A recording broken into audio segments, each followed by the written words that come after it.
He stood quietly in front of the judge. Tired eyes, voice a little shaky, but honest.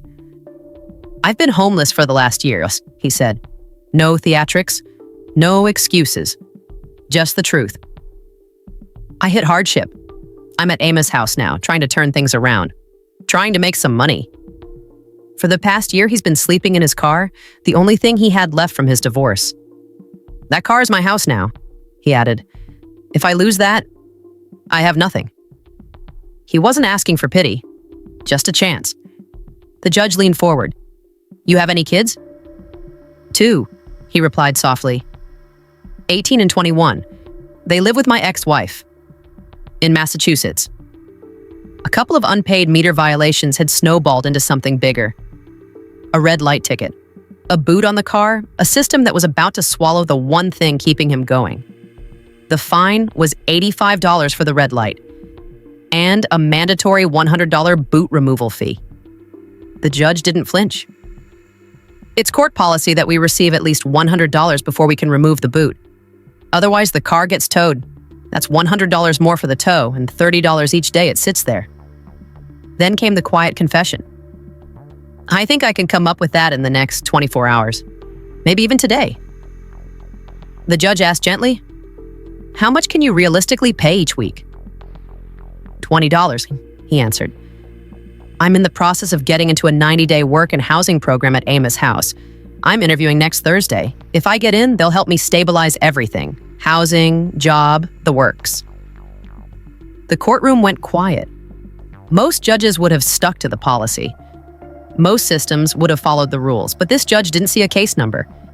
He saw a man at a breaking point. "I'm breaking court policy here," he said, "but I'm going to order the boot removed today." The man blinked, disbelief flooding his face. "Because if I don't, your car gets towed, and once it's towed, you won't get it back. That would mean taking away your shelter, your transportation, your last shot at rebuilding." There was a long pause. "I'm setting the fee at $50 to remove the boot. Pay that as soon as you can. Then $10 a week on the remaining balance." He wasn't done yet. "And when you go to Amos' house, just get a letter of certification that you're enrolled in the program. Bring that to the court. If you're in the program, the rest of your fines, dismissed." The man lowered his head, overwhelmed.